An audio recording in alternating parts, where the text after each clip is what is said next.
자, 그래서 여러분들이 이번 1089회차 같은 경우 이 여섯 번째 구 자리에서 그 일자 패턴이 아닌 그 2회 자리에 있는 이 2수 중에서 한 수 정도 좀 고정수로 가져가시고,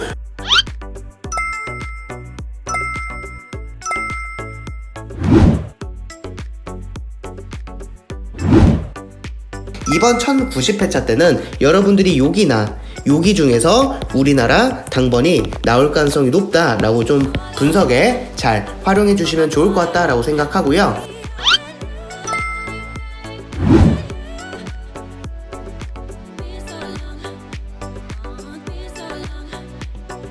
안녕하세요, 비곤도입니다. 1090회차 분석 2편 시작하도록 하겠습니다. 네, 그 여러분들 이번 1090회차 때 52주 우리나라 구간 분석 좀 잘 살펴봐 주시면 되는데, 지난 1089회차 때 7+8 구간이 우리나라 당번으로 출연하지 않았거든요. 자, 근데 이전 회차를 보시면 1084회차 때 7, 8 구간에서 당번 나오지 않았을 때 다음 회차 7 구간에서 우리나라 당번 출연했고요.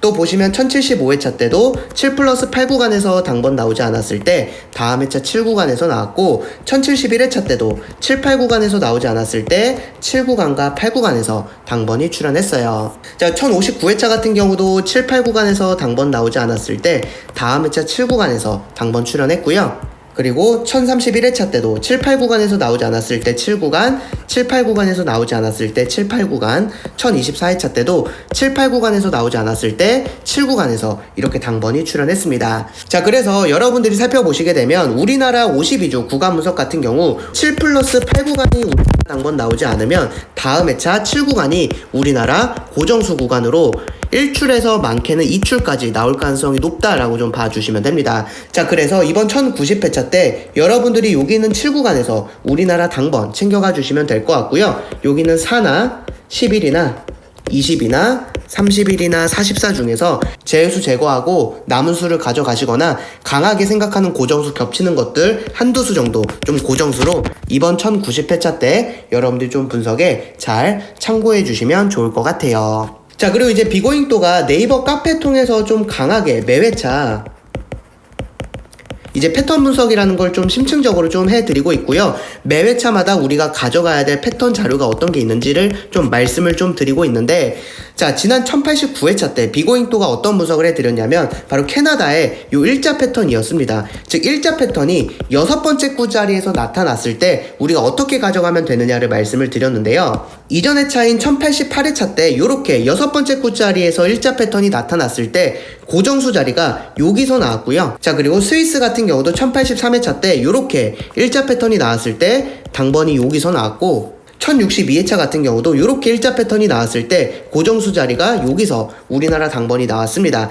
그래서 1062회차 때 여기서 40이 우리나라 당번으로 출연을 했고요. 여기는 22가 1083회차 우리나라 당번으로 나왔고, 그리고 여기 있는 44가 1088회차 우리나라 당번으로 나왔다라는 거죠. 즉 무슨 말이냐면 여섯 번째 구에 이렇게 일자 패턴이 있을 때 이 일자 패턴이 아닌 그 2회 자리에 바로 이 두 자리 중에서 우리나라 당번이 나온다라는 겁니다. 제가 그래서 지난 1089회차 때 바로 이 두 자리인 33과 37 자리 중에서 한 수 정도는 고정수로 나올 가능성이 높다라고 좀 말씀을 드렸는데, 바로 여기는 37이 우리나라 당번으로 출연을 했다라는 거 여러분들 좀 보실 수가 있고요. 자, 여러분들 이번 1090회차에서도 여섯 번째 구 1차 패턴이 나타날 가능성이 높거든요. 그 여러분들이 패턴 분석하시는 분들 같은 경우는 특히나 이 여섯 번째 구 1차 패턴 중요한 패턴으로 이번 1090회차 때 여러분들께서 좀 분석에 잘 활용을 해주시면 될 것 같고요. 자세한 내용은 비고잉또 네이버 카페 통해서 패턴 분석 같은 경우 조금 더 심층적으로 해드리고 있으니까 그것까지도 같이 좀 보시면서 분석해 주시면 좋을 것 같습니다. 네, 그리고 이제 CM 분석도 살펴보도록 할 텐데, CM 분석이란 10주 동안 한 번도 출연하지 않은 숫자를 비고잉 또는 CN이다 라고 이야기하고 있고요. 지난 1089회차 같은 경우 여기 있는 43이 우리나라 당번으로 나왔다라는 거 여러분들 좀 봐주실 수가 있고요. 여러분들께서 이번 1090회차 같은 경우는요, 초록색 밑줄과 그 이웃수 자리에 있는 41과 45 중에서 한 수 정도 여러분들이 좀 고정수로 분석에 잘 참고해 주시면 될 것 같아요. 네, 그리고 이제 돌다리 패턴이 이제 여섯 번째 구자리에서 돌다리 패턴이 나타나는 회차를 좀 우리가 같이 살펴보려고 하는데요. 스위스 같은 경우 1085회차 때 돌다리 패턴이 요 여섯 번째 구자리에서 이렇게 나타났을 때 요 위쪽과 요 아래쪽이 이렇게 붙어서 우리나라 당번이 출연을 했고요. 또 1083회차 같은 경우는 6번째 굿자리에서 이렇게 나왔을 때 이 아래쪽에 붙어서 나왔었습니다. 그 1076회차 같은 경우는 이렇게 돌다리 패턴이 나타났을 때 이 자리에서 좀 출현을 했거든요. 자, 그렇다면 이번 1090회차 벨기 같은 경우 이렇게 6번째 굿자리에서 돌다리 패턴이 나타났는데 최근 한 26주 즉 6개월 정도의 데이터를 좀 살펴봤을 때 돌다리 패턴이 잘 나오는 자리가 어디냐, 바로 이 자리랑 이 자리에서 우리나라 당번이 잘 나와주고 있다라는 걸 보실 수가 있어요. 네, 그래서 여러분들이 이번 1090회차 때 여기 있는 자리를 여러분들이 좀 고정수 자리로 분석에 잘 활용해 주시면 될 것 같아요. 네, 그리고 여러분들 이제 넥스트 넘버 살펴보도록 할 텐데 벨기에 현해차 자료고요. 요 5번째 꿀을 보시게 되면 이렇게 당번 나오면 제외수가 되는 패턴을 보이고 있습니다. 여러분들이 이번 1090회차 때도 요 5번째 꿀 자리에 있는 29 같은 경우 넥스트 넘버로 분석에 참고해 주시면 될 것 같아요. 네, 이렇게 해서 1090회차 분석 2편 마무리하고요. 분석 3편에서도 좋은 정보로 찾아뵙도록 하겠습니다. 감사합니다.